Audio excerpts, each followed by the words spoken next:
Good morning, Rise and Freedom. I'm Austin Peterson. You're watching and listening to the Wake Up America show on the For Liberty Network. It's Thursday, July 4th, 1776. Doesn't it feel like the 4th of July every day, pretty much? I'm so happy. It's so easy to feel so free. It's so easy to feel so free. It's so easy, so darn easy, so darn easy, so doggone easy. It's so easy, it's so easy.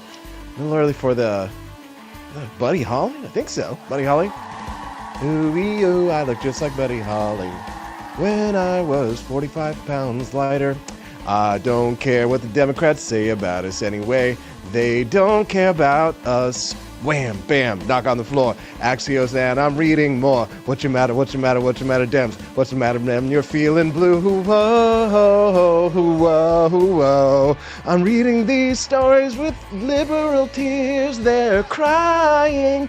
They're crying.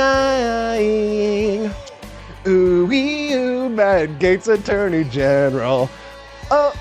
Tulsi Gabbard, National Intelligence. I don't care if they cry about it anyway. I don't care about that. Yeah. Tulsi Gabbard, Director of National Intelligence. Matt Gaetz, Attorney General.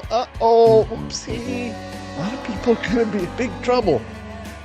Like that scene, remember from Billy Madison when he's like in the 3rd grade and they're all throwing dodgeballs at each other and he catches it and he looks at him and he goes, "Now you're all in big trouble."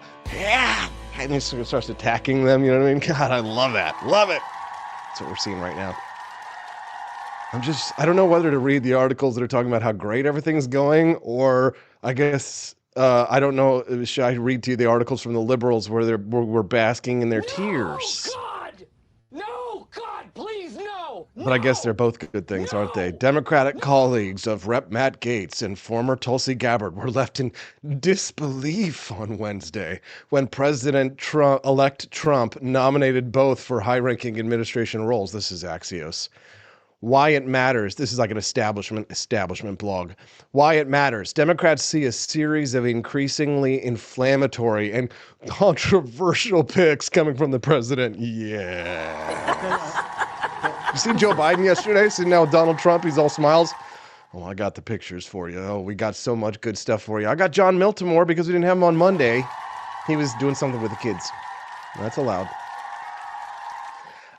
And we got Camelia Peterson kicking off Thirsty Thursday at 8 o'clock, talking about the Matt Gaetz stuff. At 8:30, we've got Daniela Pensack, the hostess of Culturama, and she's going to be talking to us about the Department of Government Efficiency. Have you guys been wearing your Doge shirts around? I see you buying them. Guys, oh my God, yesterday we sold so many Doge shirts and merch. We got a brand new bomber jacket. We've got a Department of Government Efficiency bomber jacket. We're going to be making some more jackets today. I might make like a denim jacket with it and then get maybe some custom embroidered patches.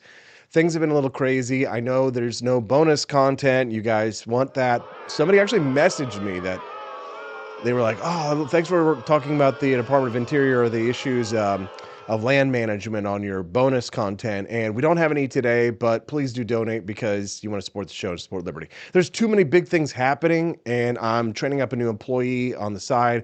And meanwhile, we're still dealing with internet issues here at the studio, so there's just a lot of things juggling at once. So I hope you're not mad about the fact there's no bonus content for now. Some people who listen to the audio version are mad because I haven't cut it since the election, a day after Election Day when we won. And so I will try and get back to cutting those audio podcasts as soon as possible. It's just that the workload has kind of scaled, and I'm slowly scaling up the staff as this show is taking off, and For Liberty Network as well. I've got clips, though. Here's the thing. I do have some bonus content for free.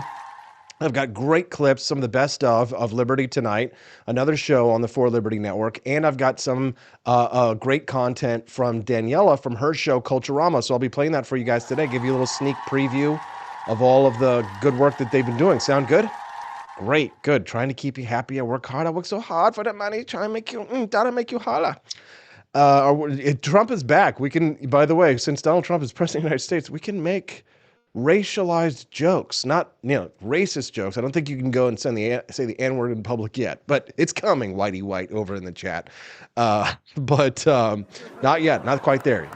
You might be able to say you might be able to get away with a my nigga or a my nicka. You might be able to get away with that, but not quite there yet. So anyways, we've got a lot to talk about today with our three guests. We've got a little bonus content, little free bonus content for you today. I know you like that.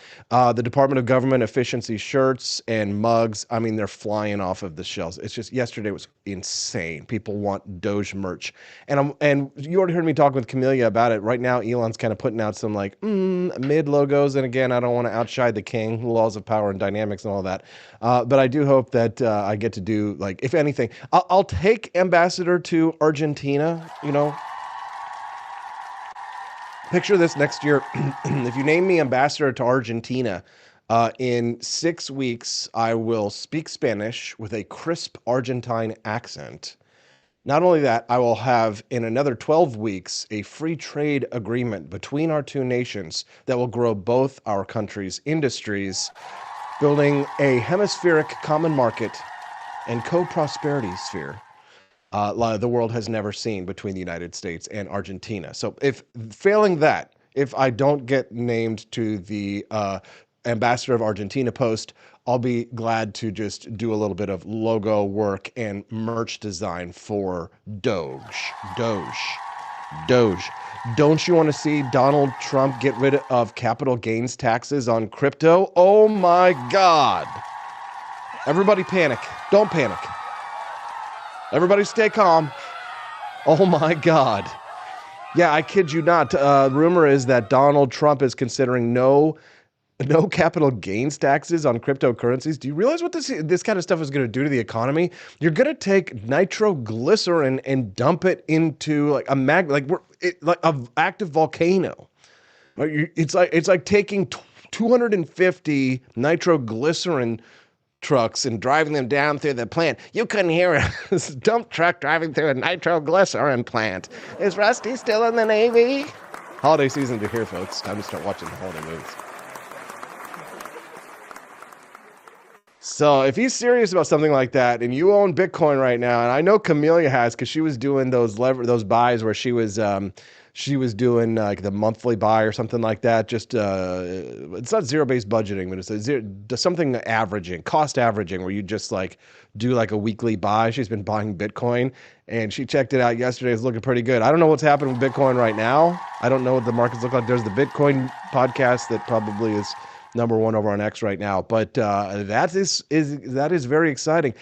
You know what my problem is? I feel like I'm just running out of dopamine here. I need an injection. I don't know, steroids, or just maybe some just good old fashioned cocaine, right? Some cocaine. You know what? I got the next best thing.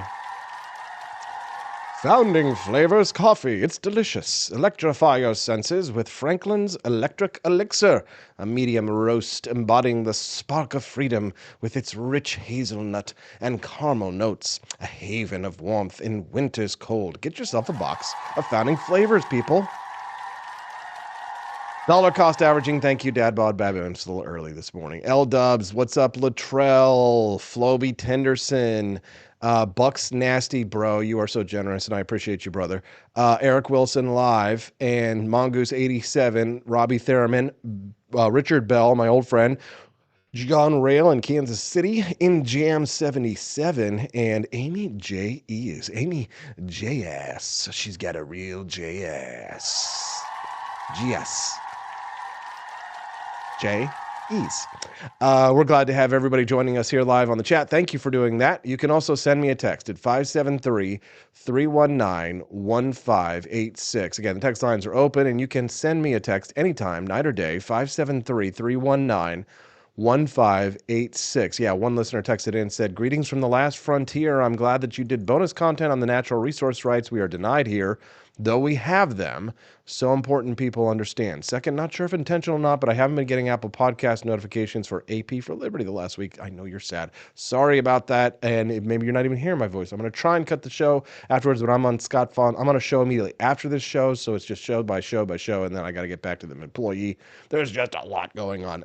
Anybody interested in working in Jefferson City for a fledgling startup media company? I could use an extra hand. Help! If you can't send your assistance, then send cash. Can you bless me with something? Can you bless me with something? Oh, God. Money-wise. Please. Can you suck it? Everybody's going to be so jealous of your Doge shirts, guys. I'm jealous. I'm waiting for mine to come in.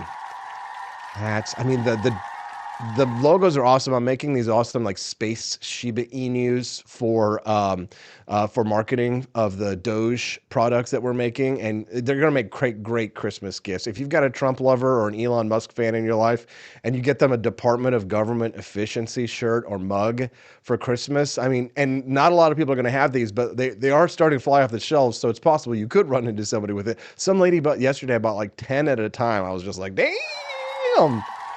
This lady likes her some Elon Musk. Anyways, they should hire me to run the merch shop for the Department of Government Efficiency. Or better yet, just run it on my website, just like Culturama, Liberty Tonight. I know, you guys. You want to talk about all of the exciting things that are happening. Representative Jared Huffman of California says, these are deeply unserious choices, Matt Gaetz and Tulsi Gabbard. Deeply unserious choices. And to the surprise of no one who remembers the first Trump presidency, they signal a lot of chaos and incompetency to come. Well, chaos, that might be the case. It might be a little chaotic. We will remember your paramour, Karl Marx, said if you want to make an omelet, you've got to break a few eggs. So there will be some casualties involved. It might be a bit chaotic, but don't worry. Out of the chaos will come order. Novus ordo seclorum. Did I get the Latin right? Was my Latin correct? Somebody check my Latin. I haven't spoke Latin for 2,000 years. Representative Dan Kildee, Democrat of Michigan, I love how they're just interviewing Democrats, says, I assume that Trump's X account had been hacked. Well, at least you're on X, helping to provide the free speech by supporting Elon Musk. What were you doing on X there? Aren't the Democrats all leaving X? At least that's what I'm hearing. Thank you, L-Dubs. Appreciate that for the intern Coon Fund. Yes, we are hiring. Austin, I'm a producer, says Bruce Burtwhistle. Yes, but you're Canadian, so I can only trust you so far because your head does that thing where it kind of flaps, as we all know. Thank you very much. We appreciate that. Chaos for the deep state, not regular Americans. Absolutely true. Trump said Wednesday he's nominating Gabbard as his director of national intelligence and Gaetz as his attorney general. Gabbard, a Democrat turned Republican who served in Congress from 2013 to 2021. Remember when she decimated Kamala Harris in the debates? That's why I think that she was put on the no-fly list or like the terrorist watch list from Kamala Harris, because Kamala was getting revenge on Tulsi Gabbard, which just goes to show how petty our government is, even at the federal levels, when they should be the most serious. Like, you expect your local city council and maybe even your state governments to be incompetent fools. But everybody thinks, because they watch these Hollywood movies all the time about, federal agents, FBI, and they're so competent and they're solving all these crimes and stuff like that. You realize how bumbling many of these people are. But Matt Gaetz, Tulsi Gabbard, she's a staunch anti-interventionist, that's their word, who has criticized U.S. support for Ukraine and defended Syrian dictator Bashar al-Assad. Oh, no, please. Save us from someone who doesn't want to get us involved and get American soldiers killed in every single conflict in every shithole country around the world. Matt Gaetz, who has been in Congress since 2017, was the subject of a now closed Justice Department probe into allegations of child sex trafficking. Shut up, Axios. I'm done with your stupid shit. Let's read the Wall Street Journal. President-elect Donald Trump waited until after he had left Washington to stun the town. Hours after a cordial meeting Wednesday with Biden, Trump, on his way back to Florida, announced administration picks that prompted surprise on Capitol Hill. Before we go into how surprised they are, can we look at the pictures of Donald Trump and Joe Biden together? I've got a billion clips here, guys, as you well know. So please excuse me while I flip through them. Oh, that's our new Secretary of Defense there. There we go. Look at this. Here's Donald Trump, Jill Biden, and Joe Biden. Don't they look so happy? Aw, nice red dress there, Jill. Some might say it's more of a pink. I would agree because I have a higher color spectrum cones in my eyes. Some people have that. The Donald Trump and Joe Biden picture standing before FDR, and Donald Trump's like, the first thing we're doing is taking down this FDR statue, or FDR painting, excuse me. That's gone. Somebody texted me, says, you're like a kid on Christmas morning on the morning show this morning. It's so funny and so good. Thank you. Well, I'm excited, damn it. My wife says I'm really hard to buy for Christmas because all the presents, all the things that I want are like really, really expensive. So nobody can really like buy me gifts and stuff like that. So they give me like gift certificates. I'm a dad now. So like for me, Christmas is over. This is the only thing that I can enjoy this life. Let me have something. Let me enjoy it. This is better than like being in the 1990s and you get like an N64 and it came with Legend of Zelda Ocarina of Time and Super Mario 64. You know what I'm saying? Well, for my generation, it was really about the Super Nintendo because I'm kind of old now. But I love these photos of Joe Biden and Donald Trump. Donald Trump has that like just that look on his face, that winsome look, like I can't wait to shit up royally in here. You know what I'm saying? I can't wait to come back and mess this place up. Joe Biden's like, get me out of here, give me some ice cream and get me the hell out of here. But he looks so happy. Almost as happy as me. Joe Biden wants to get the hell out of there. And honestly, I feel like he probably voted for Donald Trump. Don't you think? Don't you think he did? Democrats think he did, basically. CIA freaking out over the potential picks over there. Representative Abigail Spanberger, she is Virginia representative, says, as a former CIA case officer, I saw the men and women of the U.S. Intelligence Committee put their lives on the line every day for this country, and I am appalled at the nomination of Tulsi Gabbard to lead the Department of National Intelligence. Oh my God, yes. The deep state, bro. They're freaking out. You know why? Because you got you got freedom-loving Americans who are going to be in these positions, not insider bureaucrats. Oh, and everybody, even the Wall Street Journal was like peeing their pants at Pete Hegseth taking over as Secretary of Defense. You know why? Because this looks like something right out of the For Liberty merch shop. Look at these awesome tattoos, by the way.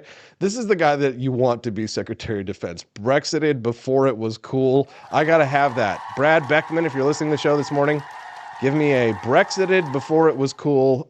George Washington, is he he's just going like this. Okay, I thought maybe he was smoking something. We do have smoking George coins in our shop, by the way. Yo, Independence Day is almost here. We're getting ready in the Hegseth household. We celebrate America, Old Glory, and the freedoms our forefathers fought to establish. Freedom of religion, freedom of speech, freedom of the press, the right to bear arms, life, liberty, and the pursuit of happiness. You know the thing, as Joe likes to say. We also know we're one nation under God. There are a lot of folks trying to divide us right now, but we know who we are. We love God, our families, and our republic.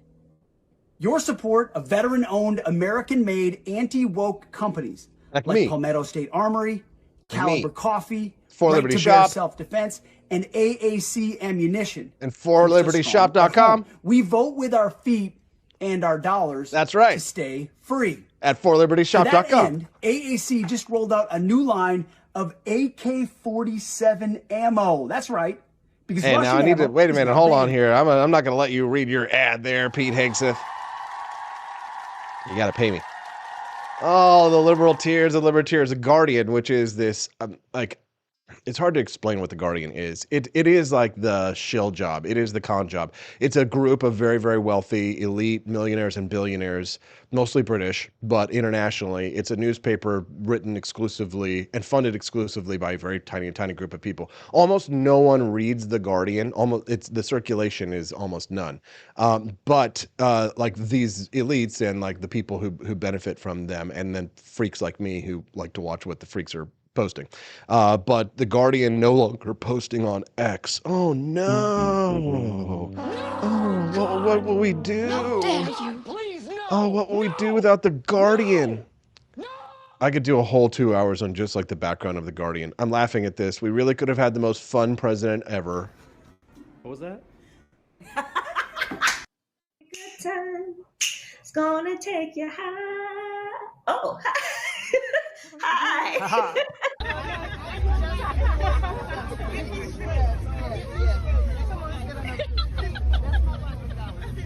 Having your own moment.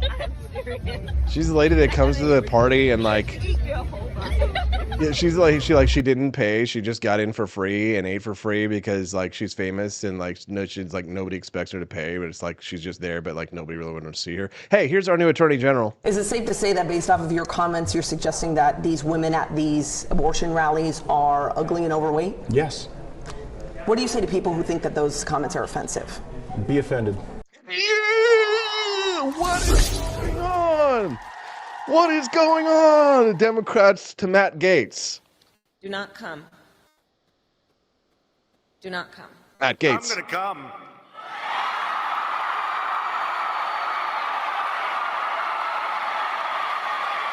Oh my God. All right, so I'm super excited. I am like a kid on Christmas morning. I've got so many friends coming to hang out with me.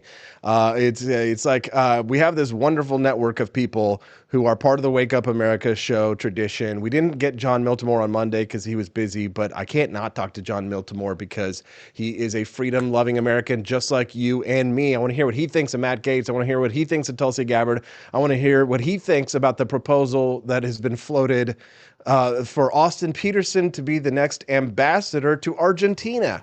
Talking to him, then Camelia, then Daniela. The next hour and a half is just going to be fantastic. You do not want to miss a minute of the Wake Up America show on the 4 Liberty Network.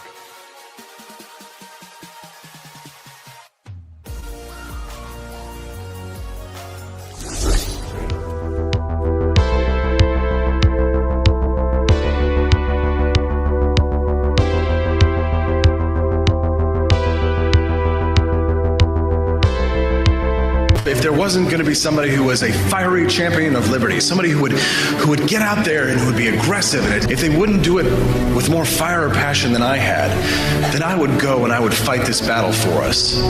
I've fought for the principles that we all share. Parties tend to be secondary to me. We're here because we believe in the principles of liberty.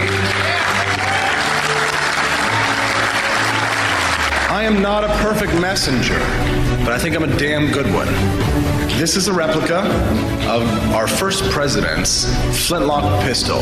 You have my full support, my respect, and my gun.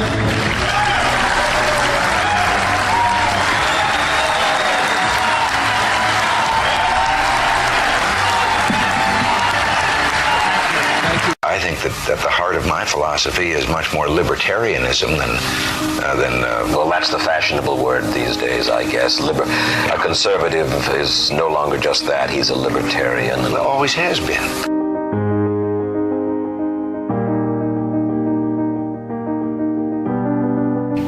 Yet any time you and I question the schemes of the do-gooders, we're denounced as being against their humanitarian goals. They say we're always against things, we're never for anything.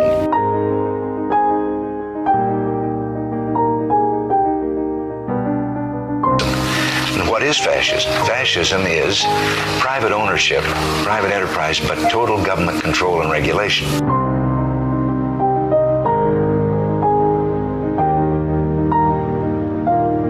Well, the trouble with our liberal friends is not that they're ignorant. It's just that they know so much that isn't so.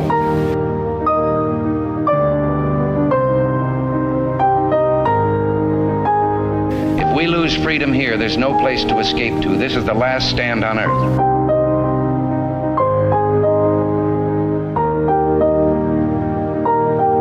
This is the issue of this election. Whether we believe in our capacity for self-government or whether we abandon the American Revolution and confess that a little intellectual elite in a far distant capital can plan our lives for us better than we can plan them ourselves.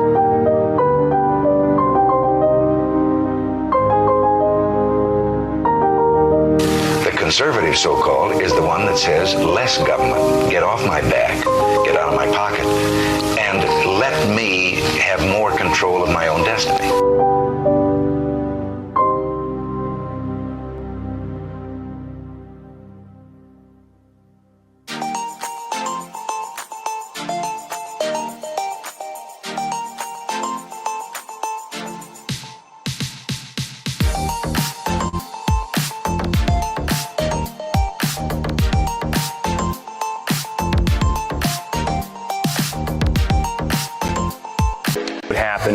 If I had to pick up the phone, call 911 for one of my family members or one of my neighbors, what would I do if no one was on the other end to respond? What if there was no 911? So you can be a part of the solution. Anybody can be a firefighter. Male, female, younger, older. We have school teachers. We have leaders in business. It's me, you, anyone that wants to be. There is no typical firefighter. Do you hate the deep state? Do you reject the Antichrist in all his ways? Do you believe that aliens controlled LBJ to assassinate John F. Kennedy? Did you know that the shot can put chemicals in you that will make you more sensitive to 5G? Do you love America? Do you want more freedom? Do you like smoking hot red-headed libertarians? Then the AP for Liberty shop is for you! Check out all the awesome new merch and have a happy new year! Fight the deep state, reject the Antichrist! Visit AP for Liberty shop and get your patriotic merchandise now, or the deep state wins!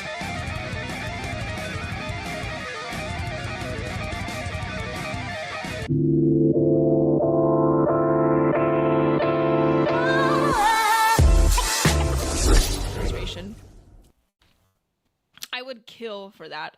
But anyway, I did want to bring my attention to something I found on Twitter earlier today that I think is quite interesting. In fact, I tweeted about this on my profile. I'm just going to go to my profile and pull it up here.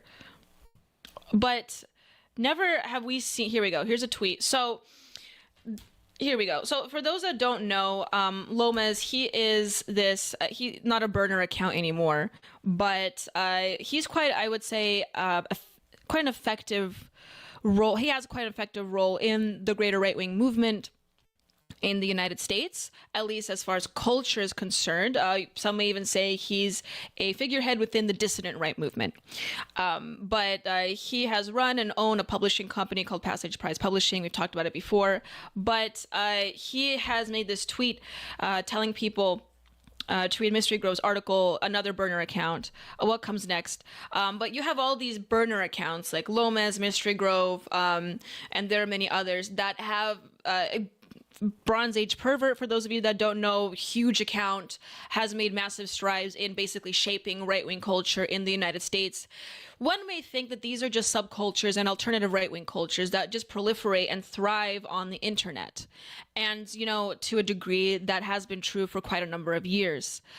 But I was scrolling through this post and I saw that, where is it? I saw this comment. I don't know if you guys can see that, but this account right here, Nemesis 1656, just some rando online commented, "We need to make sure JD Vance reads this," right? This article that this guy has posted. And Lomez wrote, "He will." Quite ominous. But it made me really pause and think. There's a screenshot right here.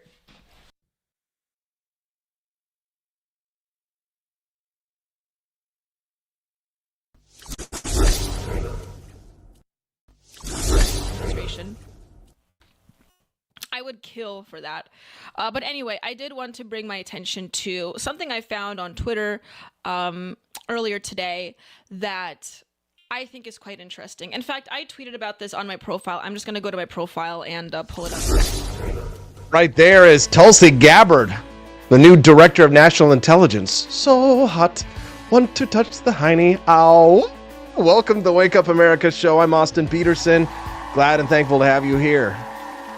We've been having an absolute blast this morning. Don't forget to grab your Department of Government Efficiency t-shirts, or if you want to join the Field Agent program, you can get yourself a new bomber jacket with the Department of Government Efficiency logo on the back and your status as a Doge Field Agent listed on the front for the bomber jackets. T-shirts, it's on the back. You got to check it out. Go to forlibertyshop.com. The entire Doge merchandise line is right up there, front and center, at forlibertyshop.com. That's the number 4, libertyshop.com. We need to get some I Support Tulsi Gabbard tees or something like that.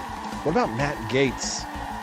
Pete Hegseth. Let's talk about the cabinet picks. My next guest says he doesn't have a strong opinion either way, but I think I'm going to squeeze one out of him because this is a podcast, damn it. This isn't some... Let's just... This is John Miltimore. We missed him on Monday, but he's here now. John, good morning.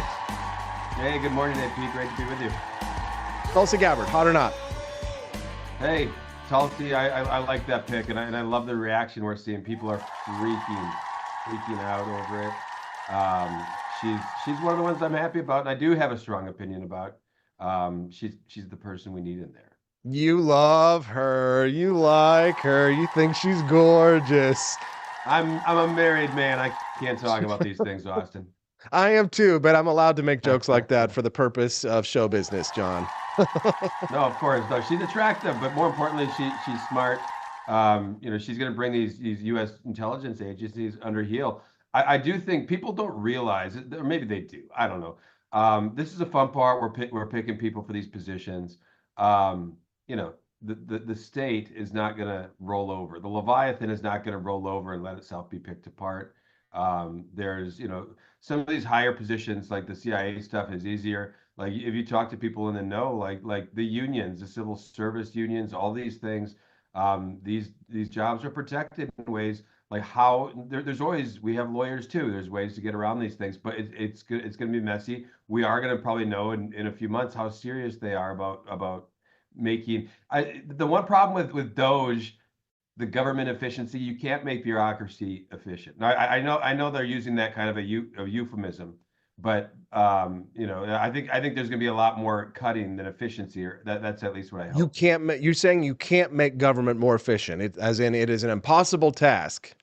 Bureaucracy is inherently inefficient, and if we're simply trying to make it work better and more efficiently, they'll be in for a very rude awakening. I think the Department of Government Efficiency is not really designed to do that. I think it's designed to start cutting people, cutting jobs. We're not going to suddenly say, okay, we got the right head of the Department of Education, and we're going to make it a more efficient operation. Can you do stuff at the margin? Sure. But what people need to understand is bureaucracy is inherently inefficient. That's why we shouldn't be tasking out these important jobs to bureaucrats. Okay, got you there. But would government become more efficient if there were fewer employees, fewer central planners? Wouldn't, like, for their most important tasks, justice, national defense, policing of our communities, it would not be more efficient if they had fewer employees and had to make do more with less? You don't think that they would have to come up with some kind of efficiency protocols? I wouldn't presume that they'll become more efficient just because there's fewer people. Now, that doesn't mean it shouldn't happen. But I think when we talk about government efficiency, we really need to keep our eye on the ball and say, no, we want to cut bureaucracy. We want to cut government. And that's what this is about. Because you're not going to make these bureaucracies suddenly work better by just having fewer pieces, fewer people and fewer resources. I think, I say that, I'm not trying to poo-poo. I think Elon Musk understands that. Now, I bring this part, up because we got an article coming out on this, and that issue came up. I think Elon's saying, no, we need to make government leaner. But no, I don't think we're going to suddenly make government efficient and work better because we have different people running it, and that we, slash. Well, it's not about different people running it. It's not about different people running. It's about fewer people running it. Fewer people running our lives is what it's really all about. John, I spoke to Judge Napolitano yesterday, and I'm getting this strong impact. I'm listening to, like, Peter Schiff, for example, right? He's the one who kind of called that 2007, 2008. There seems to be this permanent black pilling in the liberty community that it's kind of like, I don't know, it's irritating to me. And, like, it's to you, it's not to the extent that it is for, like, the judge or Peter Schiff, who, like, he's not even excited about, like, the cryptocurrency. Did you see the news this morning that he might not have capital gains for cryptocurrencies? I didn't see that, no. Oh, that'd be nice. I mean, and you're blackpilling, right? You're blackpilling in some extent. Like, I understand, like, the theoretical argument that government cannot become more efficient. So yeah, you and I, we agree. Let's fire these people. Okay, but are you permanently blackpilled, John, or No. is the cynicism, like, to the point? Like, are you not excited when you see things like this? When you see Tulsi Gabbard, like, taking a peacemonger, making these things, RFK Jr. potentially about to get a role. I know you're excited about that. Matt Gaetz as Attorney General. He's going to, like, hack and slash. You don't even have to love Matt Gaetz to know that all of his enemies are the biggest assholes in DC. No, it's funny because the Gaetz piece, you have people that just love it and people that absolutely despise it. I understand both sides because there's things about Matt Gaetz I have not liked for a very long time. But could he be good at this job? Yes. And I think it was Harry Truman said, "Hey, if you're in Washington and you want a friend, get a Get a dog." dog. Because you're not trying to make friends in Washington. You want people that can get the job done. Right. And I think that's one of the reasons they're scared about Gaetz. I think he can actually do a lot of these things well. They're probably afraid of it. I think he does mean business. And I don't need to be friends with Matt Gaetz, but he might turn out to be a better AG than a lot of people are saying. As far as guys like Peter Schiff, I think we got to keep in mind he's been poo-pooing Bitcoin for the last 10 years. Like he's been anti, like thinks it's a scam. So I think it hurts him a little bit whenever it does well. And I'm with you. Like, let's not look at everything bad, or all of the hurdles that we have. Like, there's opportunities here. Are we going to seize those opportunities, or are we just going to complain about things already? Like what are the jobs that need to get done? Right. Well, just let me pause for just a moment. I just want to interject on that point because I'd like to expand it for just a moment. What you just said. Yes, try not to look at the thing.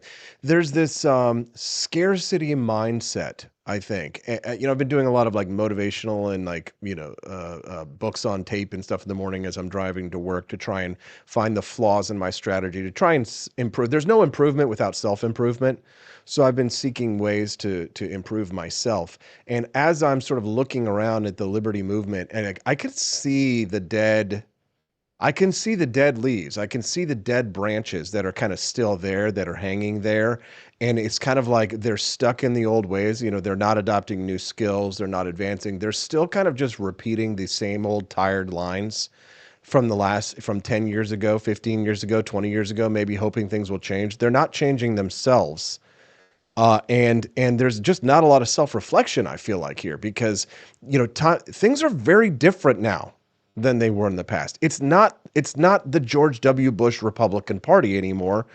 Donald Trump is not everything that you and I are to some extent, but in some ways he reflects the American people and the American, America writ large in a way that libertarianism and libertarians never really could, right? Because we are so.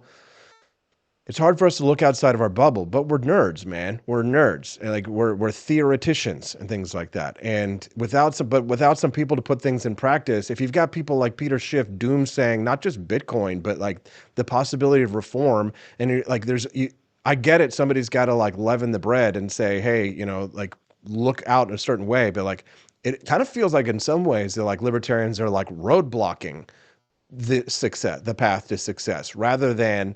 Maybe it's because they can't control it. I'm not saying that's you, but like it feels as if like there's maybe there's a vested interest in if when Bitcoin goes well, like, things are bad for Peter Schiff, right? If the economy goes well, the preppers and the doomsayers who say 5, 10, 15, 20, the bulls and bears of Wall Street, the bears lose. These are the people who bet against us. I feel like a lot of libertarians bet against us, John.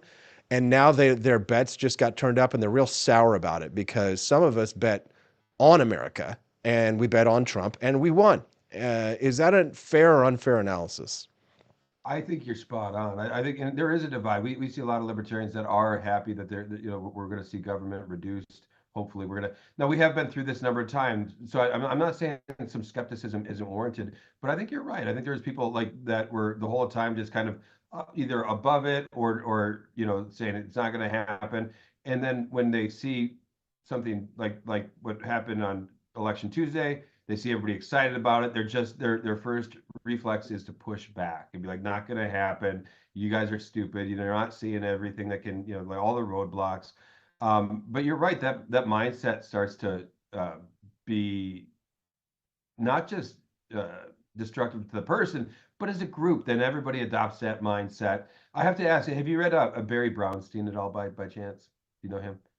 So Barry's been a writer for me for probably 10 years, and he writes about this stuff all the time. He was an economist at the University of Baltimore, and he's somebody that just understands the power of the mind. I never really bought into that for years. The older I get, like no, your mindset determines what comes out of you. You are if the you people have that you this, surround yourself with. And I look around and I see these piss poor people in the liberty movement who I would not want to spend, 30 minutes with because of their failure, loser mindset. And I'm not going to do that. I'm going to work and create amazing things and try and do amazing things within the framework of what we have, because we have to play the cards that we're dealt. 10% of life is what happens to you. 90% is how you react to it. And I refuse to give in to a loser, black-pilled mindset or cynical mindset. I know that a lot of those boys who went to Washington, D.C. with Ron Paul back in the 1980s are now bitter, pissed off, asshole losers, canceling Walter Block because of a difference of opinion on foreign policy. And they can't stand the fact that the younger generation's feeling their oats and getting out there and kicking ass and taking names. But quite frankly, I think, even Ron Paul is out there praising Donald Trump, wanting to work with Elon Musk and Vivek Ramaswamy with the Department of Government Efficiency. If Ron Paul is like white pilling, how can anybody be black pilled? Well, maybe it's because they have some of them have a financial interest. We call it prophets of doom because they profit from doom. it might be that, and it might not, I think it's probably different for other people, but here would be my message to them. If you can't get excited about the prospect of cutting government right now, you really, you shouldn't be calling yourself a libertarian. We have a once in a lifetime opportunity. I'm not somebody that runs around saying, oh, this is the most important election of our life every 4 years. I'm not that guy. But right now, I'm 45 years old. I've never seen anything close to what we're at the brink of right now, when we're actually, the people in power, the people making decisions, are talking about cutting the Department of Education. They're talking about cutting the Department of Commerce. All these departments, we saw Argentina do this, right? We saw Argentina, who was in an even rougher spot than us, and they took the chainsaw out and said, we don't need this. And people are like, well, is it going to fix the $36 trillion national debt? Well, not overnight. This is where it begins. We've been digging a hole for 40, 50 years here, longer. You're not going to fix that by just cutting a couple departments. I understand that, but this is where it starts. This is where the mindset takes hold. We say we can cut these things, and look, things get better, not worse. I really need your help with something, John, if you don't mind.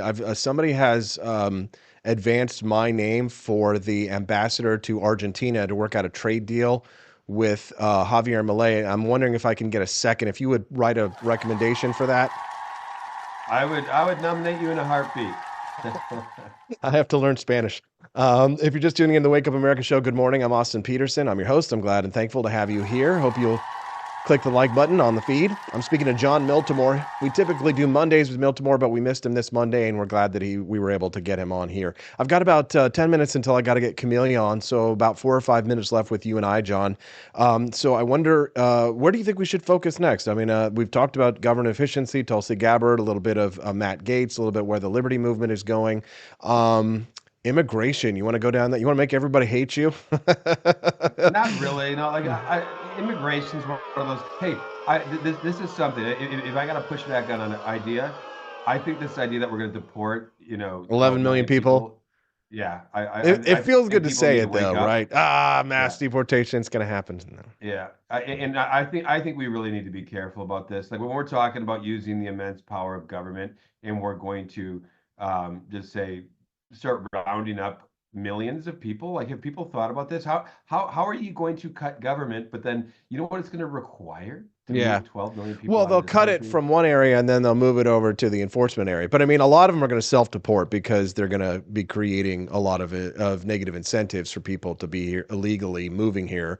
That is if people are serious about saying like we don't want these people living next to us, but that they came here without the proper paperwork. That is what needs to be explored. Like, yeah, but you also got to deport. Some people got to be deported.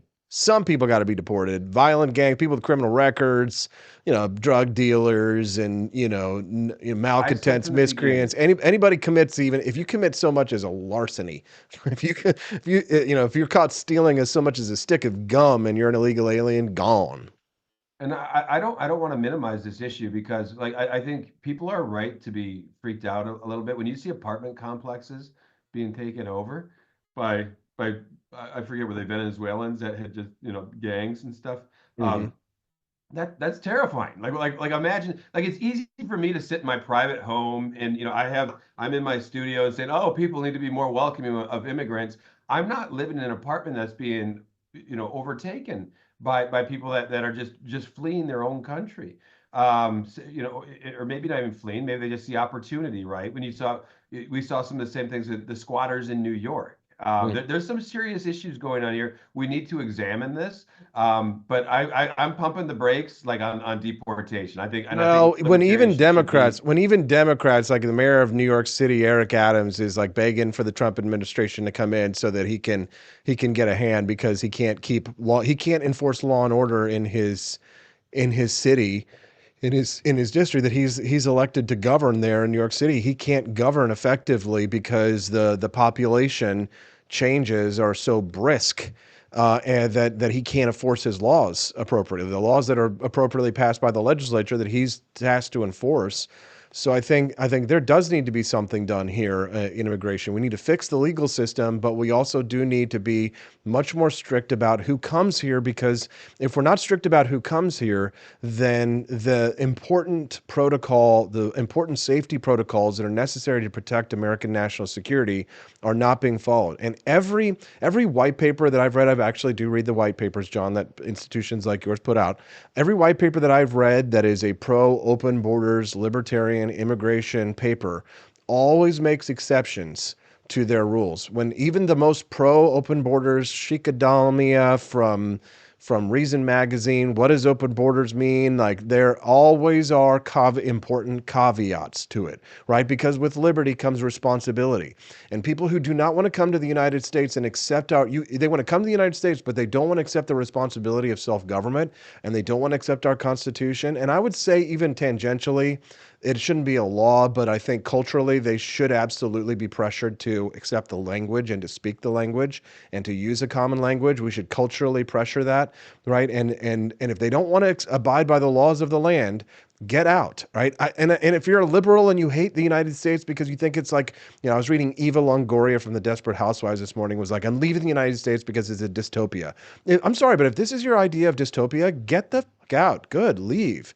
I mean, it's kind of like, I don't know if you ever saw that movie, What Dreams May Come, Robin Williams in the 1990, where he dies and sees his family, and he doesn't realize, he's trying to save his wife from hell, that he thinks that she's in hell, but in reality it was him the whole time who didn't he was the one that was trapped in a prison of his own creation to an extent.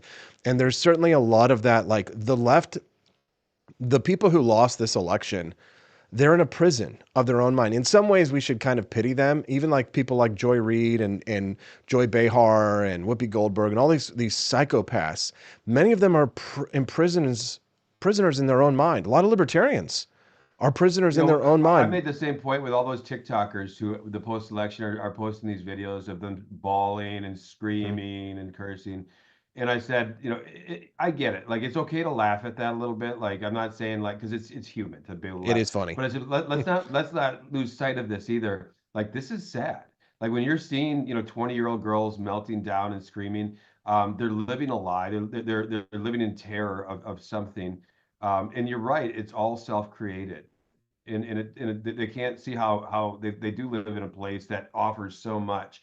And I get it, 21st century Americans, we have our own stresses, and in some ways, they're more difficult than people 100 years ago, some of those stresses, right? We do live busy, stressful lives and being the media, but we can choose. We can choose to put those things, not have those things in our life. But it is sad. People create all these things in their head. As far as immigration goes, I really think we need to say, at least everyone, left and right, everyone recognizes the system is broken. And the Democrats spent the last 2 years, acknowledging in ads, right, saying our immigration system is broken, we'll fix it. Everyone knows it's broken, and they're if we can get some sort of political solution, it won't be easy, but we need to say, yeah, this idea that anyone open borders, I think we've seen that experiment. And even I tell libertarians this, because I have open borders friends, libertarians, you're pushing a policy that 90% of Americans hate. And that's what we're talking. 90% of Americans oppose open borders. And so maybe we got to have some humility and look at it and say, you know what, maybe we do need some restrictions. And what should those look like? Agreed. And Agreed. So I think that's a starting point. I got to run, John. You're from the American Institute of Economic Research. You write boring white papers and blogs that are not boring. That's not true. We have all kinds of great articles out. No, you have great articles and great white papers. I love white papers, but 90% of Americans aren't going to read those either. So maybe we should rethink that. I'm just kidding. Just kidding. I like to read the white papers. Hey, John, where can people find you online?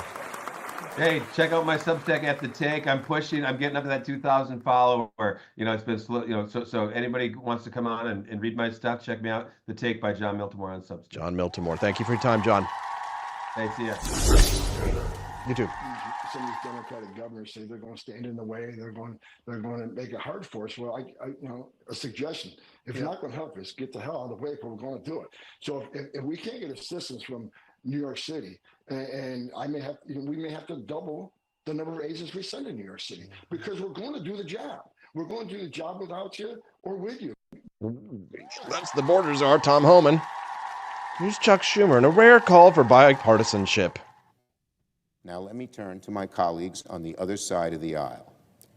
Another closely contested election now comes to an end. To my Republican colleagues, I offer a word of caution in good faith. Take care not to misread the will of the people, and do not abandon the need for bipartisanship. After winning an election, the temptation may be to go to the extreme.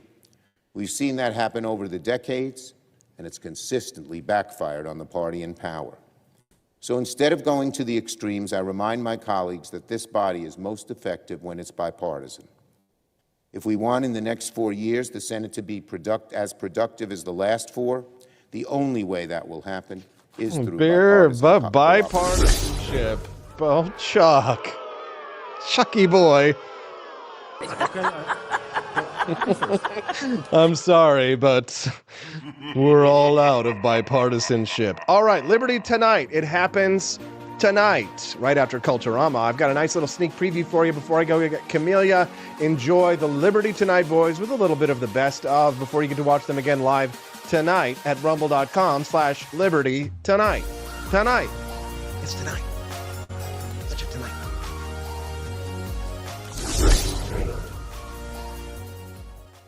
Oh, goodness.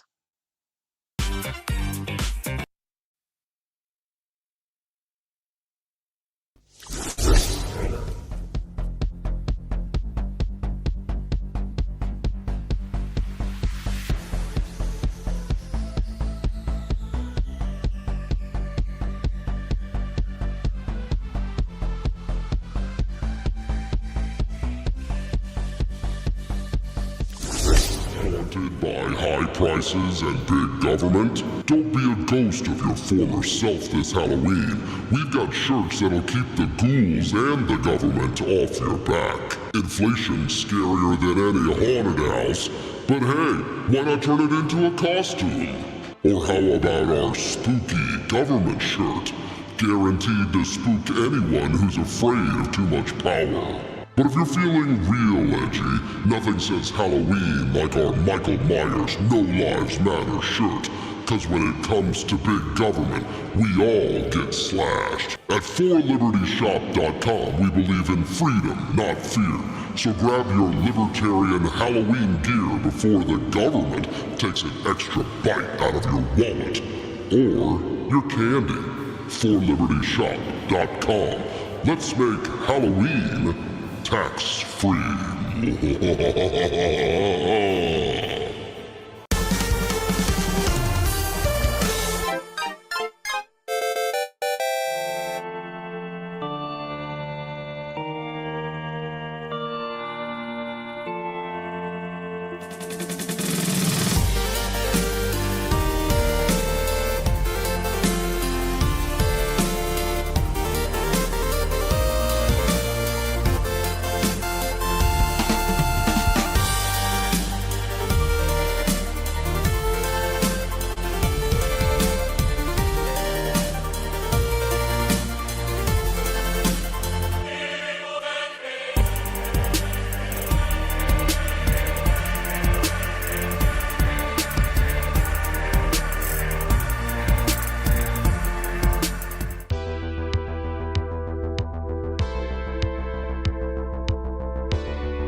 Hello, this is Barack Obama, and let me tell you why Austin Peterson stinks, and you should never pay attention to anything that he has to say. First of all, he's a libertarian, and we all know libertarians are idiots. They don't realize how important government is to everything that we do. I recently became aware that Austin has opened up a libertarian shop at apeforlibertyshop.com. Now, I'm asking you as a personal favor to me that you never ever visit apeforlibertyshop.com. With all of the great Liberty merchandise there, the last thing that we need to do is to get people spreading this message around the country, because then they might start thinking that they don't need government. And that's the last thing that good Democrats like us want. So if you love democracy, like me, and hate freedom, then don't visit AP for Liberty Shop. Like I said, whatever you do, do not visit aporlibertyshop.com. I'm Barack Obama, and I approve this message.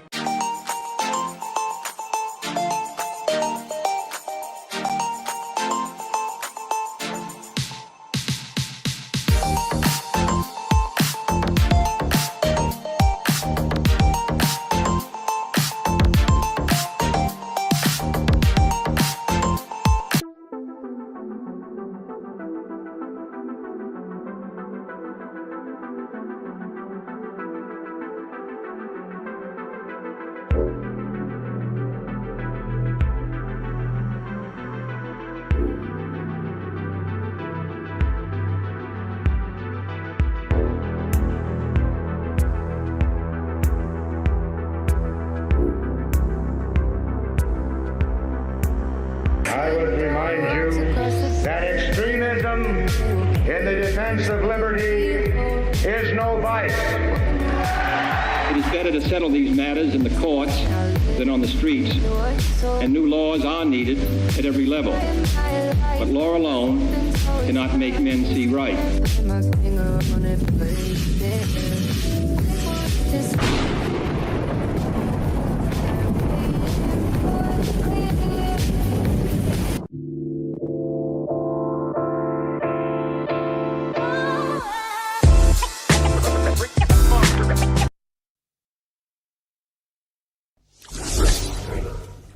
I mean, I would describe it as God tier level trolling to just trigger a full-on China syndrome to own the libs in perpetuity. Okay. Thank you, Senator John Fetterman. We'll do that, yes. A permanent trolling majority for the rest of our lives. The question about how your money will be spent. Will it be made by the many, or will the plans be by the few? And by the few, I mean you. And me, of course. I should decide how to spend your money, because you're going to give me some of it when you go to forlibertyshop.com, right? Yes. People are buying Doge merch like crazy. If you got the Doge merch like in the first couple of days, if you were like Andy Opperman, and I know Kermode Bear was really happy with the Doge hoodie that he got, if you're like one of the first of the people, you're like the trendsetter, the cutting edge. You still have a chance to be in that very exclusive social club, but not for long. Head to forlibertyshop.com, get yourself some awesome Doge Department of Government Efficiency shirt. Take the white pill, and you'll be happy, and you'll own all of my merchandise. Yes, it's the opposite of the World Economic Forum. You'll own nothing, you'll be happy. You'll own all my stuff, and you'll be happy, and I'll be happy too, because I'll have all your money. But it's not about the money, it's about the freedom. Camellia Peterson starts off Thirsty Thursday. These ladies are making me... Good morning, Camellia. Good morning. Matt Gaetz, hot or not? God, not. Shut up. Boo. Sorry. He is this is... Even I would think about it. Oh, no, would not. Like, I need a would not meme. Hold on. Are you getting my computer audio? Are you hearing the laughter? Hold on, okay. Make sure yes, I'm hearing it. Okay, good. What do you mean, Matt Gay, hot or not? Now based on, let's not, I know that because that's how women are. They're only thinking about sex. You're only thinking about him physically. I'm talking about him as Attorney General, hot or not? I mean, We'll see, right? Amelia, what is wrong with you? What is wrong with you? What is wrong with John Miltimore? What's wrong with... He is going to light everything on fire, and I am going to watch, and I'm going to roast weenies. Well, well, anyway. The double entendres were there, and they're hanging in the let air. that go. Let it go. One of the funniest things I saw yesterday was the editor-in-chief of the Babylon Bee. And he tweeted, he was like, smart of Trump to pick Matt Gaetz. Everyone's expectations for his second term were getting unrealistically high. So it was important to bring them back down to earth.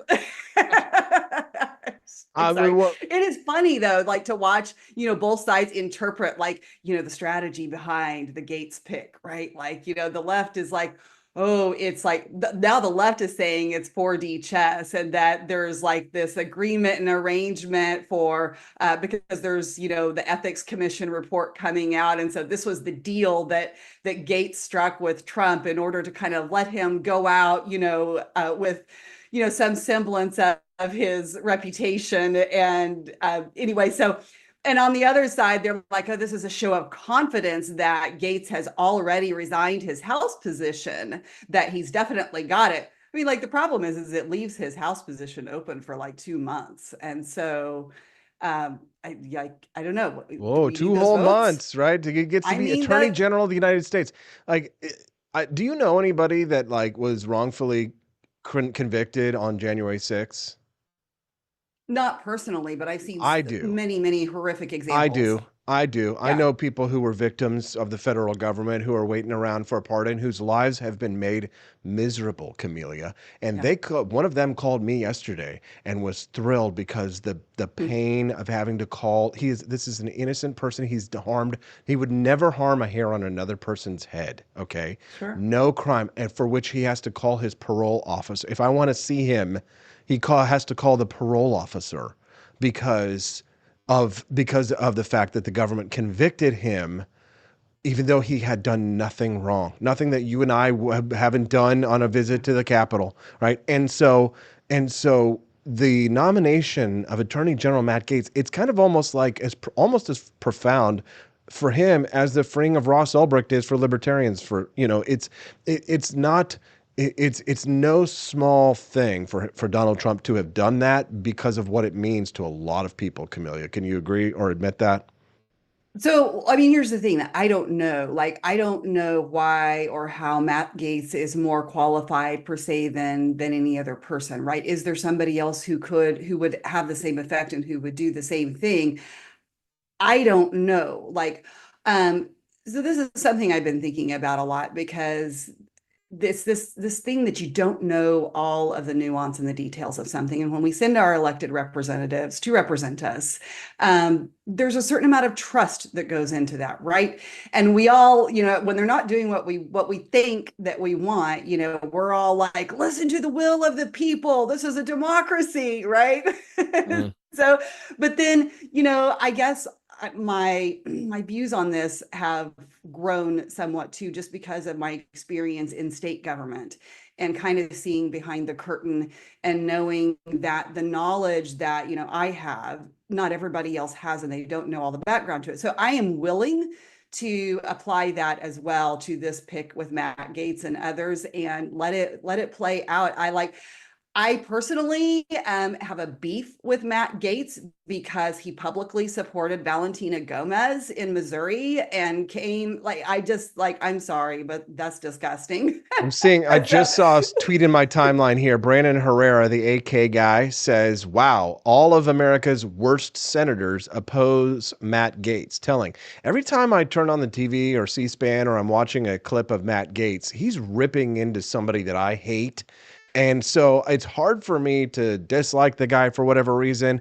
Antics, I don't care. I just voted for Donald Trump. Make America fun again, right? That's true. I'm watching this actress that I used to follow when I was a kid on Family Ties. Her name is Justine Bateman. And she was kind of like the older sister character on the show. She's kind of become based in Red Pilled. And she's criticizing all of these TikTok girls who are screaming, crying into their cameras from a cinematic point of view, as like someone with like a lot of experience in the industry, as like actresses, and she's like, the actress covers her mouth as if to hide a secret and all this kind of stuff. And then she tweeted the other day where she was talking about how the woke people are being pushed back because she talks about how oppressive it has been and how oppressive it has felt to not be able to make jokes, to not be able to laugh. And so she tweeted #Make America Fun Again. Matt Gaetz doesn't, like John Miltimore was just saying, Matt Gaetz doesn't go to Washington, D.C. to make friends. He goes to light things on fire so we can roast our weenies, so that the rest of us, so that he can make people who've made our lives miserable, he can make their lives hell for a little while, and then we can go and we can enjoy our lives and be left alone. I know that this is kind of big picture concept, and I could get into the weeds of what Matt Gaetz has done or what has not done, but I mean, I'm as excited for Matt Gaetz as I am for Tulsi Gabbard. But how about we just move on to Tulsi Gabbard? Why are you so excited about Tulsi Gabbard? She was a Democrat, Sure. a year ago. Camelia, what are you, a Democrat? What are you so excited about Tulsi Gabbard for? Well, I have been called, I've been called a leftist liberal. I've been called a rhino, like every name in the book, So who knows? But no, I like Tulsi just because, I know that she just recently, became a Republican, but Tulsi's been kind of based for a while now. Like the tweet, I mean, when she just called out Hillary Clinton as the queen of warmongers and that she was the epitome of the rot, that existed in that party.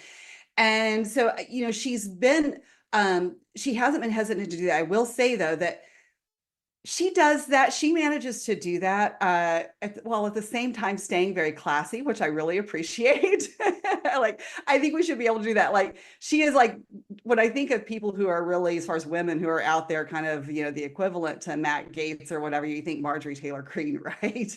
And I actually think that Marjorie Taylor Greene actually has some pretty good views on things. But she just comes off as kind of, crass and classless. And Tulsi, I think, does some of the same things to the same effect, but also does it with grace. But So wait a minute, hold on. So so you're not a fan of things like this?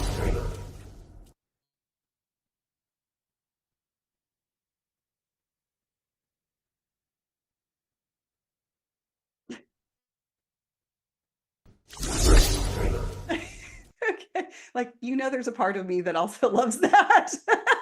You better laugh at that, Camelia. Make America fun again. You better laugh at that. That's the next attorney. That is the next Attorney General of the United States right there. Put some respect on his name. Yeah, no, there have been things that Matt Gaetz has done that, I definitely like. I am cautious. I'll say I'm a little bit skeptical, cautiously optimistic, right? Whatever. I think about things like, I think you have to have people in the right place too. So, Matt Gaetz is kind of like the bull in the china shop. And for example, back when we had his last kind of bull in the china shop moment was when he was trying to unseat the Speaker of the House. And like, our people like Thomas Massey were saying, like, we're getting themselves into hot water saying, this is not the way, this is not, because Massey knows how it works and he was using strategy. And it turns out Massey was right. Like, Johnson is no better, right? And there were very good reasons, and he laid that out. And so like I said, there's maybe he just needs to be put in the right position. I do have concerns as being raised, when all of these people from Congress are being, put into these various positions, are we going to be losing the votes we need? Oh, no. Especially, you'll have 2 months of Matt Gaetz not being in the House, but it's such a safe red district, and I think is that Trump's district? I'm pretty sure. So they'll find somebody like equally Gaetz-like, Trumpy, in that district to vote with the MAGA agenda. But I'm reading Captain Tight Pants this morning says, I can see Trump choosing all the meme picks so that now when he picks other people, they won't seem nuts. So he's picking all the meme picks now, getting those out of the way. And then I saw one from Whitey White 14 says, sooner or later, he's our resident white nationalist, says sooner or later people have to stand up to bullies, especially when the bullies will never leave you alone unless you cause them such fear and pain that they won't consider you a target anymore. Correct. Camelia, have you ever had to stand up to a bully? Have you ever had to metaphorically speaking, punch a bully in the nose to some extent? No, I've actually never had anyone try that with me, You've and never I had anybody can't try tell and you, bully you? no, and so this is like, and that's an interesting thing for me. And because I have had friends who there are some people that other people just seem to feel free to say whatever they want to or whatever. I have no idea why, or if this is just something like if people know they can't do it with some people, but I haven't I don't know. I can't explain that. Really? Now, Well, okay, now caveat here, caveat. Okay, so I'm thinking kind of further back. So I'm not thinking necessarily online. Probably the only way that's happened has probably been online. I guess I don't okay. really count that because I'm like, whatever, who Doesn't quite cares? count as much. Yes, yes. No, if you've never been bullied, I can tell you, Camellia, that it will shape your view of society. And so, maybe your innocence and perhaps a bit of naivete might come from never having been given that sort of that harsh rod of experience. It requires you to overcome a bully. And most men, last night in karate class, I was teaching class, we were like, who here's been punched in the face? And it was almost all the boys, and the ones who were the girls. So understandable, right, that the boys would be, right. But it's an important lesson for us all. I turned and I looked at the parents and I said it was all the boys. And they're all kind of like, yeah, we kind of acknowledge that. But I remember some of my earliest experiences with bullying. Sometimes the bully gets you, right? You don't always win. But if you're smart and you start to anticipate and when the bully is coming, then you set for yourself up traps and guardrails and prepare the spike traps for what's coming. Same reason any kind of security, whether it be a national security viewpoint or whether it be a police officers on the street policing viewpoint, right? To be able to anticipate the evil before it comes. So the problem is that liberal females have let the enemies into the gates for a little bit too long. You could talk about that from an illegal immigration perspective. You could talk about that from a soft on crime perspective in this country. They've let the bullies and the bad guys and the evil into the gates, and now the good men are going to have to do terrible things, Camellia. The Matt Gaetzes must do terrible things now. And it will look as if we're the bullies now, because if you walk in on this part of if the video started rolling now, it would look like we're the bad guys. We're the ones in power. We have all the control. We're the bullies. But we were so disempowered. We were ready to lose everything. Just 6 weeks ago, the prospects for liberty were looking very dark and very bleak for this country. But now, to fight the bullies, and with the power that we have, because we were smart and we laid the traps and the spike traps, and we prepared ourselves for victory, now they're all in big, big trouble. So end rant there, Camellia, but I would invite you to read Robert Greene's Rules of Warfare, Strategies of Warfare, to help you to I have it. yes, help you to get over a little bit of that naivete or just that lack of experience is all it is. If you've never had somebody grab you by the hair, Camellia, and punch you in the face 2 or 3 times and teach you a good, harsh, strong lesson there, then you're missing out. You're really missing out, honestly. Okay.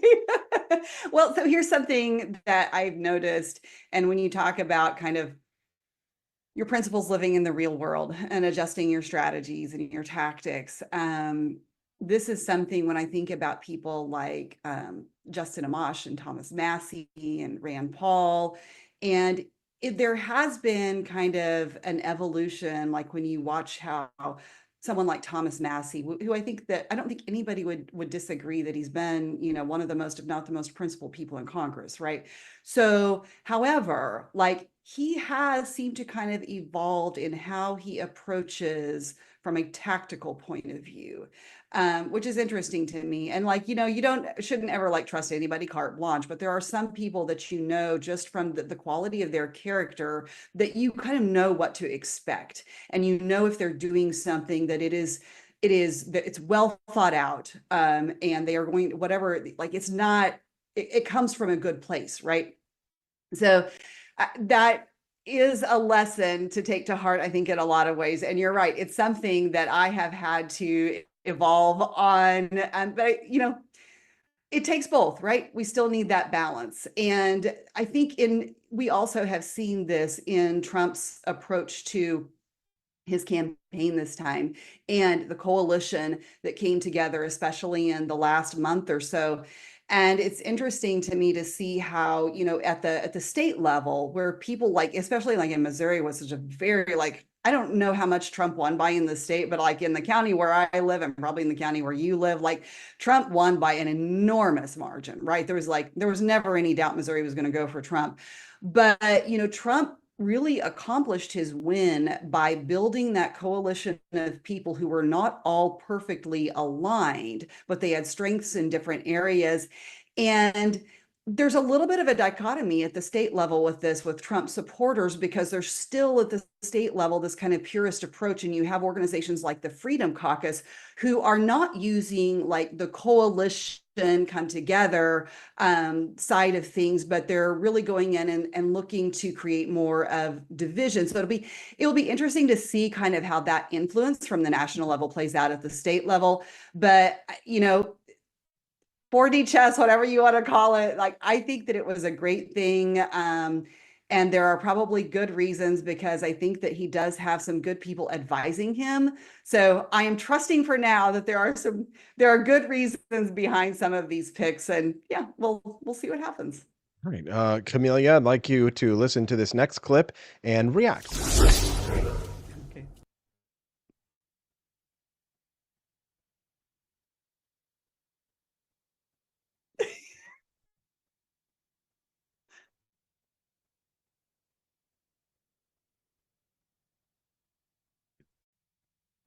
Doesn't the House have to be involved some way in creating a new government agency, or can Trump just whip one up on Twitter?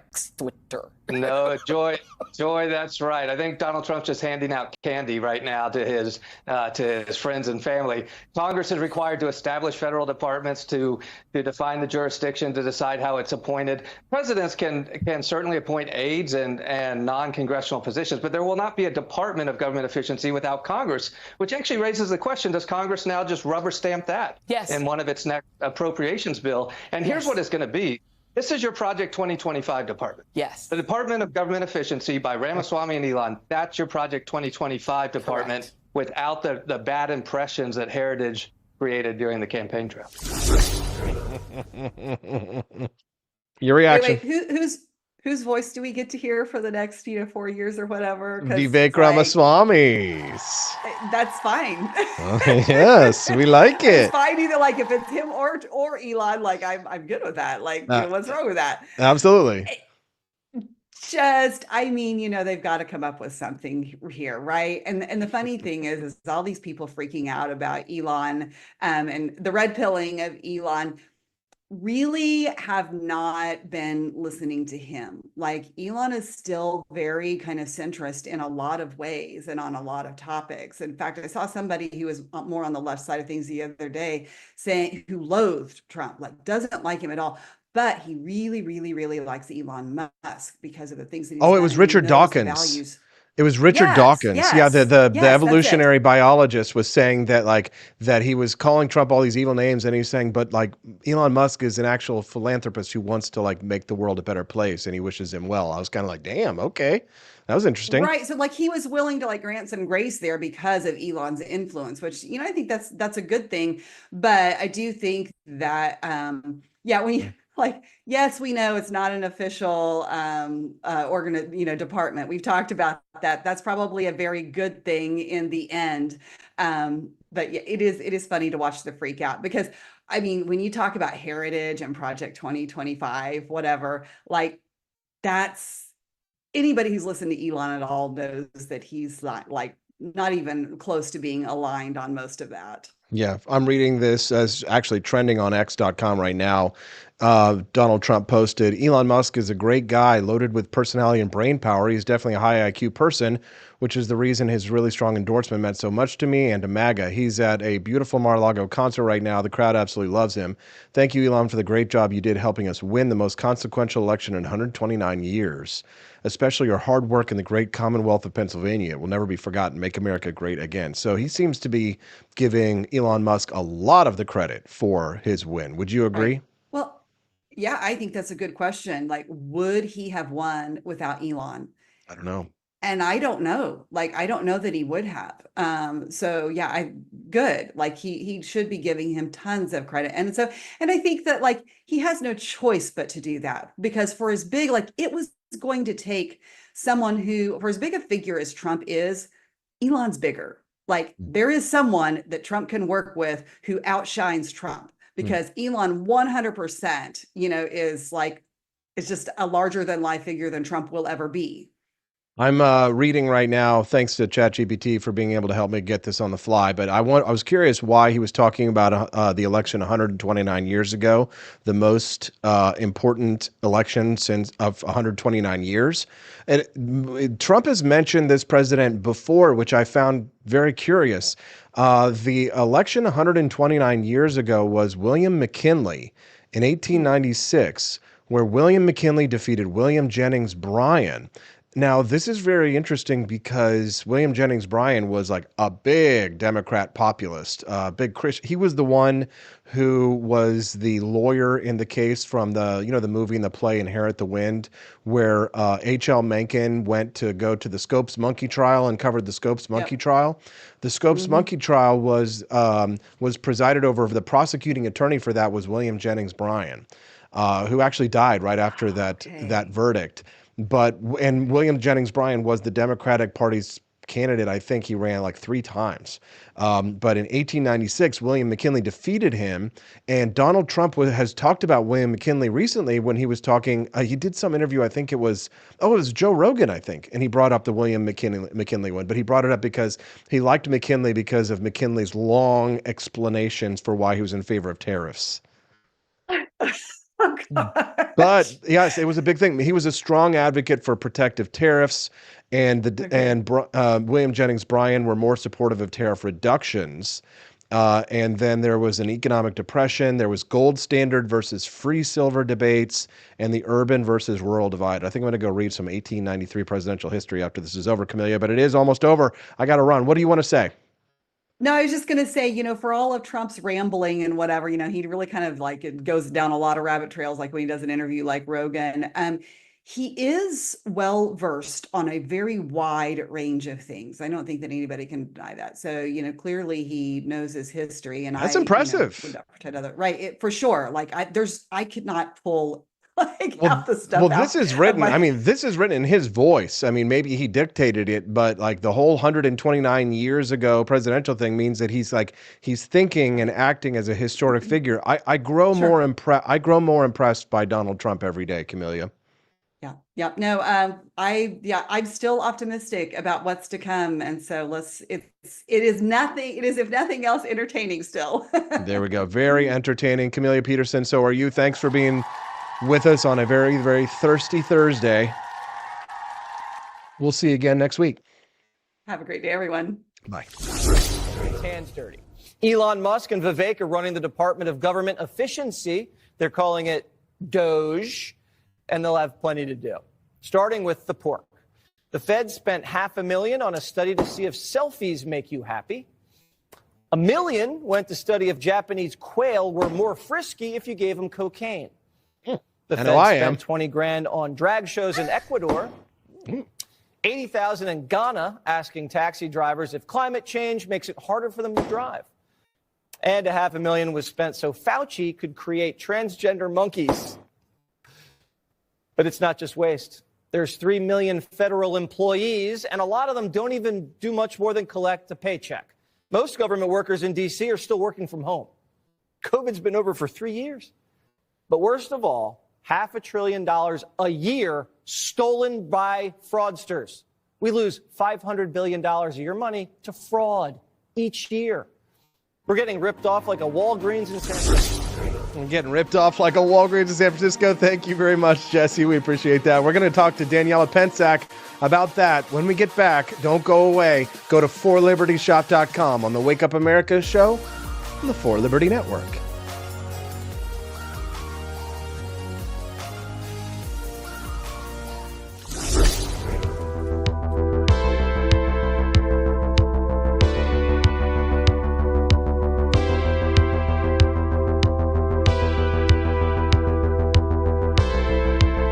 if there wasn't going to be somebody who was a fiery champion of liberty, somebody who would get out there and who would be aggressive, and if they wouldn't do it with more fire or passion than I had, then I would go and I would fight this battle for us.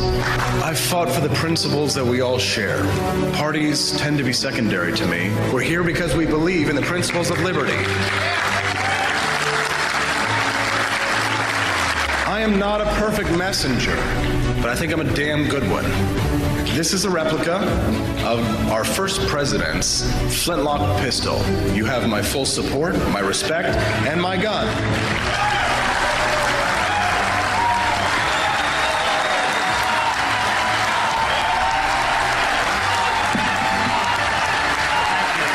I think that the heart of my philosophy is much more libertarianism than well, that's the fashionable word these days, I guess. A conservative is no longer just that. He's a libertarian, and always has been.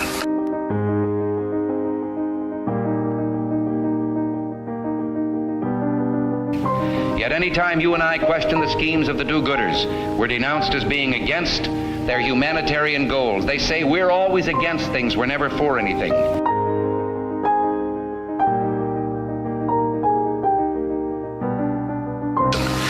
What is fascism? Fascism is private ownership, private enterprise, but total government control and regulation.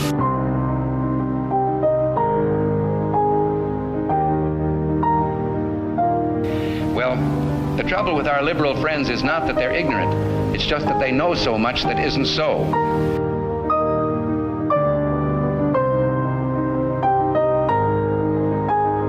If we lose freedom here, there's no place to escape to. This is the last stand on earth.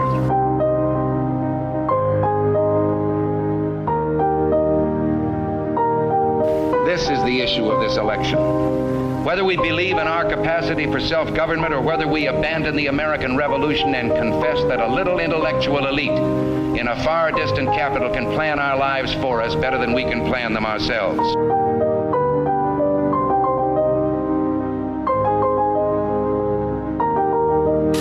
Conservative, so-called, is the one that says less government, get off my back, get out of my pocket, and let me have more control of my own destiny.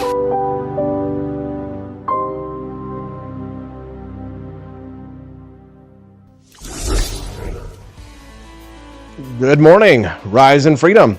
I'm Austin Peterson. You're watching and listening to the Wake Up America show on the For Liberty Network. I'm glad and thankful to have you here. The Department of Government Waste, the Department of Government Efficiency. I'm all about it, and apparently so are you guys. I've sold so much Doge merchandise these days that I had to bring on another staff member to help out. Thank you, Brad Beckman. We're going to have some cool new jackets today. I'm going to try and make one that looks exactly like an FBI agent jacket, you know, with the yellow print on the back. It says Doge Field Agent, and then like the Doge logo on the front, right? It's going to look really official. At least I think I'll be able to get that. If not, I'll just make like a sexy jean jacket or something. It'll just be a hip statement. It's Thirsty Thursday, which means Daniela Pensack, the host of Culturama, joins us live on the show today. Nice to see you, Daniela. Welcome to the show.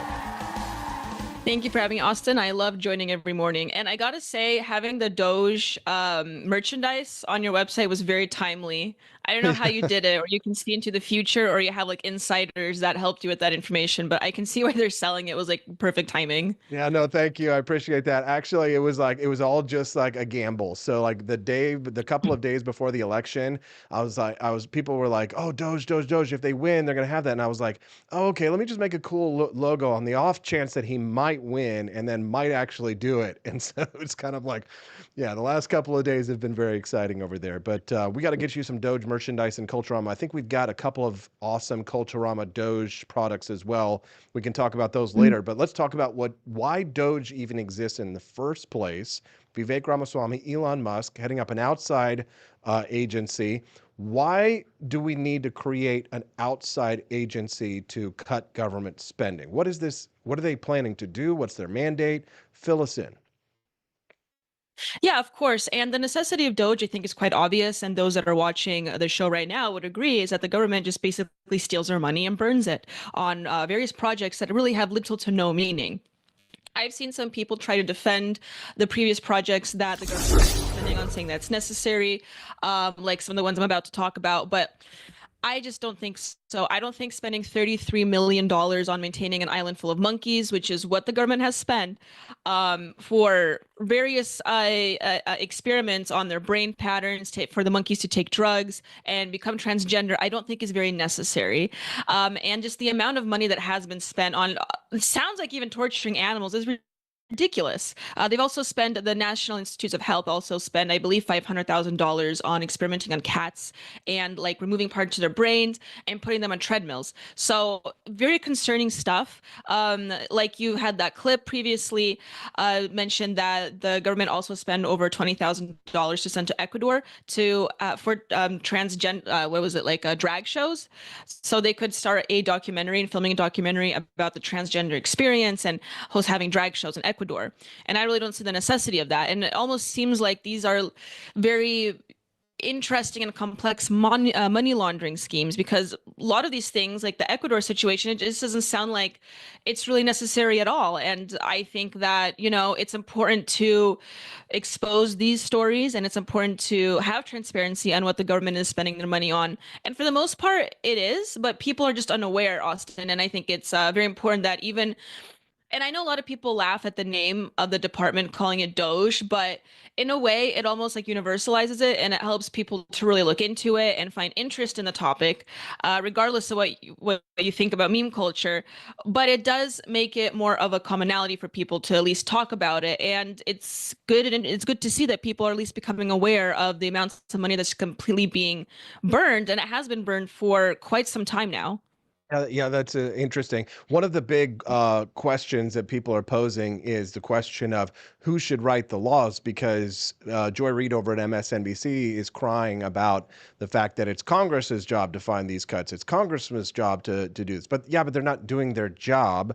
But I wonder how you would react to that criticism. I have my own response to something like that, and I'll say it after, but I want to give you the first shot at it, the first crack to answer the question of how would you respond if a Democrat says to you, that's not the government's responsibility, that's not the proper role of government, is to have some outside agency making cuts or making proposals of cuts. That's not it should be the Congress. How would you respond to that? Well, simply that it's just not playing into their perceived narrative or what they want to be done, and so therefore they're crying about it. I'm sure that if an outside agency had done something that they would want to do or invoke policy that they would want to be implemented, they would say something. They would say have a different opinion on that. And frankly, I don't think it really matters anymore. We've seen government fail. We've seen Congress fail so many times at this point that we are in the midst of what seems to be like an economic depression in terms of at least even being able to afford groceries. Families can't even afford homes right now. I think relying on an outside agency is necessary right now because there are more important things to focus on other than whining about the processes in which how these things can be implemented, when really there's more important things to be concerned over. And my opinion on relying on an outside agency. Oh, go ahead. I would say this, Daniela, is that the Democrats had no problem allowing the pharmaceutical industries to write Obamacare, right? The lobbyists write the bills, the congressmen don't read them, and then they pass them. So what's wrong? There are tons of NGOs out there that write what they call model legislation, and then they hand it to a legislative staffer, because let's be honest, not everybody who goes to Congress is a lawyer. They may not, and that's probably why a lot of them don't read the bills. But at the end of the day, for them, they don't care about the processes. They really care about the results. In this scenario, they still would have to give whatever the recommendations are to Congress, and then there would still be probably some instruction in the House, because let's be honest, Daniela, not all of the Republicans that are elected across the country are on our side, are they? No, absolutely. And that's what I mean, is that just because it's not playing into the worldview or playing into the certain policies that they want to be passed or leading to certain policies they want to be passed, they all of a sudden have an issue with it. But, relying on outside organizations or external organizations is not new. And it's something that leftists and conservatives have relied on in the past, like you mentioned. So for them to be crying about this, I think is a little bit unwarranted at the moment. So I really take no issue with what we're doing right now and what the Trump administration is trying to do right now. But again, bringing attention into light for what the government has been doing for so long, and Americans were not aware of it. I think, and I just hope that this department will be successful in what it does, similar to what Trump wants to do with the education system. I'm really excited to hear about it, but can he really do it? That is the question. So I just hope it functions well enough so it can do its job. There we go. That's Daniela Pensack joining us live right now on the Wake Up America show. She's the host of Culturama, which you can see tonight at 7 p.m. Central Time at rumble.com/Culturama. Make sure you follow her page as well, where she covers all of the cultural issues that you can shake a stick at. She's taking back tomorrow today. Daniela Pensack and I have been friends from afar for well over a year now. She's been a regular guest on the Wake Up America show here on Thursdays at 8:30 a.m. Central Time is her regular spot, and now she's got her own show. Make sure that you watch it Tuesdays and Thursdays, 7 to 9 p.m. Central Time. And then, of course, tonight, 9 to 11 p.m., The Boys of Liberty Tonight. Daniela, thanks for letting us play out that clip from your show a little bit earlier. We're looking forward to seeing what you have on your show tonight, but can you give us a sneak preview of what you're going to be talking about this evening? Yeah, absolutely. Well, I do have a scheduled interview today with a very famous YouTuber. His name is What If Alt History. For those that are watching, he has I think over 1 million subscribers. Pretty interesting guy, and we're gonna be talking to him about various things. But I'm going to be covering also major stuff in the news as well. I especially am interested to discuss the 4B movement, Austin. I don't know if you've been following that at all, but it's these women that are completely now choosing not to have sex with men because of what has occurred last week. And I think that's a very interesting phenomenon, and that could actually lead to more traditional values than the left has anticipated. So I have a lot of plan for this show, and I hope that people will have time to tune in because I think they're really going to like it. There we go. So we know we want to follow you over at rumble.com/Culturama. But what is your X handle so that we can hear all of your spicy takes over on Elon Musk's platform? Yeah, so my handle is at Pensack Daniela. It's just my last name and my first name, at Pensack Daniela. I try to tweet every day, and I do have rather spicy takes. So I think that those watching will enjoy what I have to say. And yeah, Culturama is on tonight. It will be on Rumble, X. It also streams on YouTube and Twitch as well. I don't have as many viewers on those platforms, but I have recently gotten a few comments from Twitch even. So it sounds like we're reaching to even the darkest depths of the internet, reaching everyone, spreading the word. But I mean, just a quick note, Daniela, I've noticed that too. So once the election was over, it felt as if the boot that was on my neck over on YouTube had been lifted, because my YouTube show used to get 100 views for the live stream in the mornings. And now yesterday it was 900. So it's 9x. I was like, what's going on over here? I think it's like that scene from Starship Troopers where Neil Patrick Harris puts his hand on the brain bug and says, it's afraid. They're afraid. Yes. Daniela, let's keep them scared again. Make them scared again. Make Democrats scared again. Thanks for your time. And we'll see you again tonight on Culturama. Thank you, Austin. I'll see you tonight. Thank you for everyone watching my show, and I hope to get more of you guys, more of the viewers. Yeah, there we go. You guys did watch Daniela Pensack tonight. I got to run, guys. I got another show right after this one in the studio, and I got to break everything down. I got a lot of work to do. Thanks for everything you do. As you exit through the Grift Shop at forlibertyshop.com. Get yourself your official Doge merchandise today. Get ahead of the trends. I'm ahead of the trends, staying ahead of trends, and I'm getting the trends. People are like, oh, should I buy it? Is it going to be cool? No, it's freaking awesome. The Doge merchandise, and we're going to make a lot more today.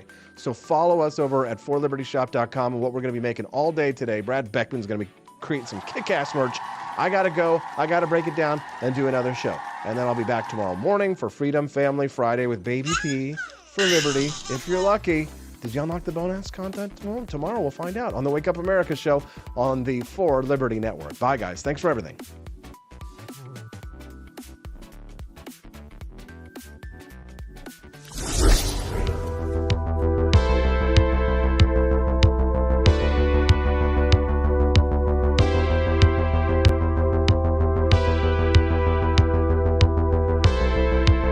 If there was wasn't going to be somebody who was a fiery champion of liberty, somebody who would get out there and who would be aggressive. And if they wouldn't do it with more fire or passion than I had, then I would go and I would fight this battle for us. I've fought for the principles that we all share. Parties tend to be secondary to me. We're here because we believe in the principles of liberty. I am not a perfect messenger, but I think I'm a damn good one. This is a replica of our first president's flintlock pistol. You have my full support, my respect, and my gun.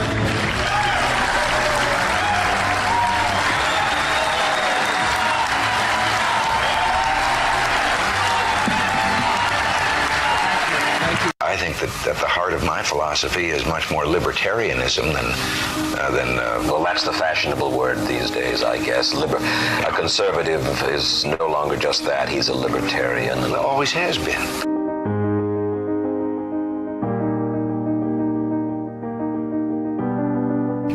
Yet any time you and I question the schemes of the do-gooders, we're denounced as being against their humanitarian goals. They say we're always against things, we're never for anything.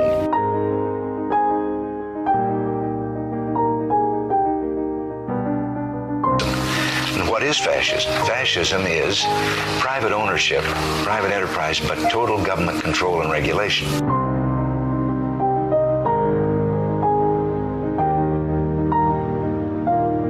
Well, the trouble with our liberal friends is not that they're ignorant. It's just that they know so much that isn't so.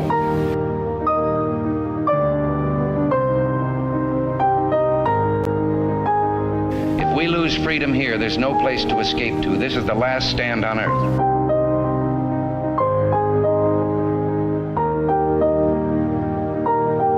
This is the issue of this election. Whether we believe in our capacity for self-government or whether we abandon the American Revolution and confess that a little intellectual elite in a far distant capital can plan our lives for us better than we can plan them ourselves.